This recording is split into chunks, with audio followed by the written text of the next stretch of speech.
What is up, guys? It's the John Gasm coming at you today, very pissed off. I'm sorry for my use of the vulgar language. I usually try not to swear in these conspiracy theories, but today is an exception. You see, a little bit over an hour ago, I was eating a delicious meal from McDonald's, a large 10-piece chicken nugget meal with buffalo sauce. I was straight up devouring that meal. It was a great post-workout meal, plenty of calories and protein, although not being that healthy of a meal in general. All of my chicken nuggets are gone. I get to the bottom of my French fry container where I see a deep-fried housefly carcass. A dead bug. I am absolutely livid about it, and because of that, I will never ever, for the rest of my life, go to McDonald's again. Not even if I'm in an airport and my flight is about to take off, I really need some grub, I'll go anywhere else. Because honestly, Mr. Ronald McDonald, I am sick of filling your wallet with my hard-earned cash, and in return for doing you that favor, you give me a dead bug to eat. I will never forget this. And audience, I strongly encourage you to join me in my protest against eating McDonald's. Not only is it a smart decision because it takes money out of the big man's pocket, it's just a healthy decision as well. Deep breaths. It's time we move on and talk about the conspiracy theory that I promised you guys would come eventually. The show that we are going to be talking about today is Pokemon. That is right, the long-awaited, heavily requested episode of Pokemon. Now, this might not be one of the mainstream theories that you guys have heard, but personally, I think it is the most interesting and most unique, and that is why I am discussing it with you guys today. You see, according to this theory, Team Rocket is actually the good guys. Now, no, I'm not talking about the Team Rocket that you see in the anime series, because it's pretty blatant that they are the bad guys there. I've been rewatching the classic seasons, and there's a couple of times where Team Rocket straight up says, "We're evil.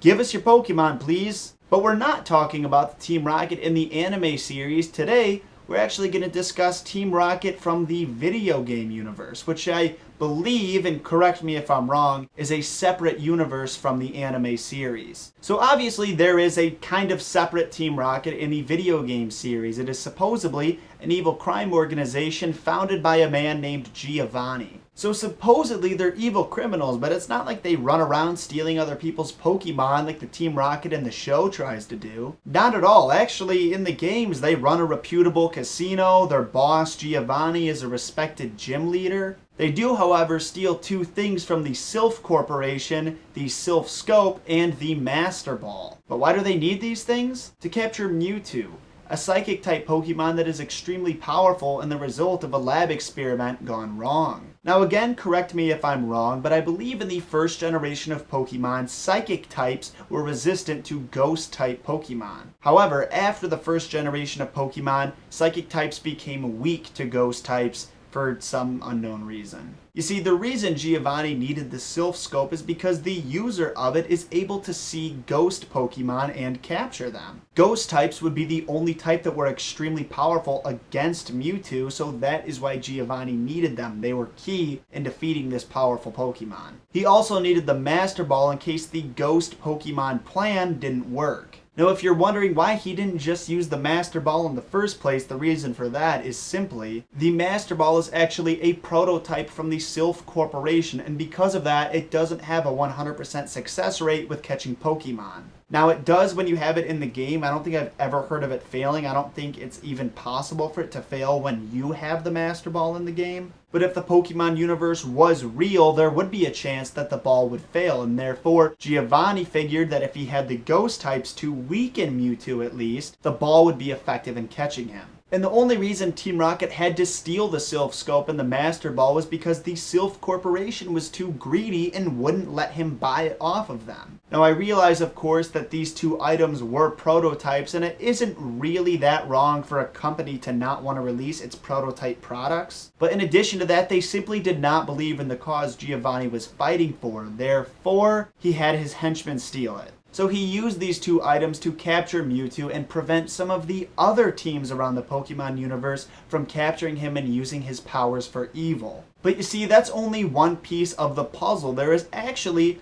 4 other pieces that go along with Team Rocket's motto. As we all know, every time Jesse and James make an entrance in the Pokemon series, they start off by saying the Team Rocket slogan, which is to protect the world from devastation, to unite all peoples within our nation, to denounce the evils of truth and love, and to extend our reach to the stars above. Now, if we look at the other villainous teams around the Pokemon universe, we can kind of see them correlate with the individual lines of Team Rocket's slogan. First, we have Team Magma and Team Aqua. Depending on your version, Team Magma wanted to cover the earth in land using the legendary Pokemon Groudon. Team Aqua wanted to cover the world in water using the legendary Pokemon Kyogre. And I'm sorry if I'm pronouncing these Pokemon's names wrong. I'll probably mispronounce them for the rest of the episode. So you see, covering the world in land or water would be absolutely devastating. Team Rocket fighting against these guys is protecting the world from devastation. Then we have Team Flare from the Kalos region, a bunch of metrosexual, pretentious evildoers.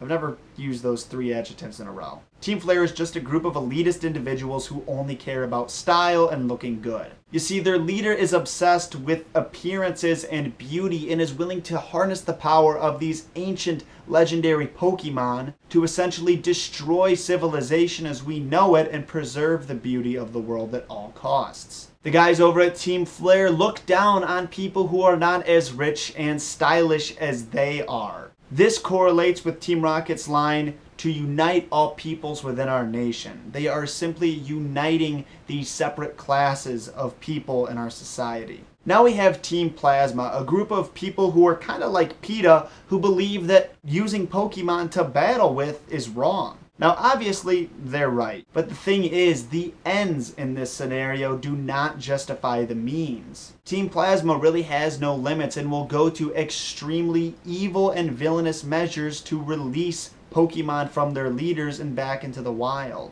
This means that they would even release legendary Pokemon. Now, like I said, really Team Plasma has a point. Battling Pokemon is animal abuse. But the way that they go about their cause is simply wrong. And it's here that we can look at the third line of Team Rocket's motto, to denounce the evils of truth and love. Team Plasma loves Pokemon, but they are far too willing to hurt people and those around them to set them free. And finally, we are at the final line of the motto and the fifth team, Team Galactic. Team Galactic is an evil scientific organization looking to capture the space Pokemon Palkia and the time Pokemon Dialga. Again, sorry if I messed up their names. I'm not really familiar with the newer generations. You see, the reason they want to capture the Pokemons representing space and time is because they want to recreate the universe in their own image. This is where the fifth line of Team Rocket comes in, to extend our reach to the stars above. They're willing to go to the depths of time and space to protect these legendary Pokemon from evil. You see, Giovanni knew about all of these plans from these teams and was willing to go to any length to stop them. He's simply trying to prevent the use of these powerful legendary Pokemon for evil. At least we think. After all, it's just a theory. And that is the end of it. As always, guys, thank you so much for watching. I'm really sorry about taking so many weeks off in the past month or so, but it's not because of you. Don't take it personally. It's not like I'm getting sick of making videos. That was just good opportunities for me to see my friends from college. And actually, on August 24th, I will be going back to college. Now, don't worry, that doesn't mean I'm going to stop uploading videos. I'll go into more detail about that in an episode of Let's Talk. But I will have at least 3 more videos for you guys before I leave. One will definitely be a conspiracy theory. One will definitely be a Secrets of Cinema. And as for the third, I'm thinking 1 episode of From John with Love.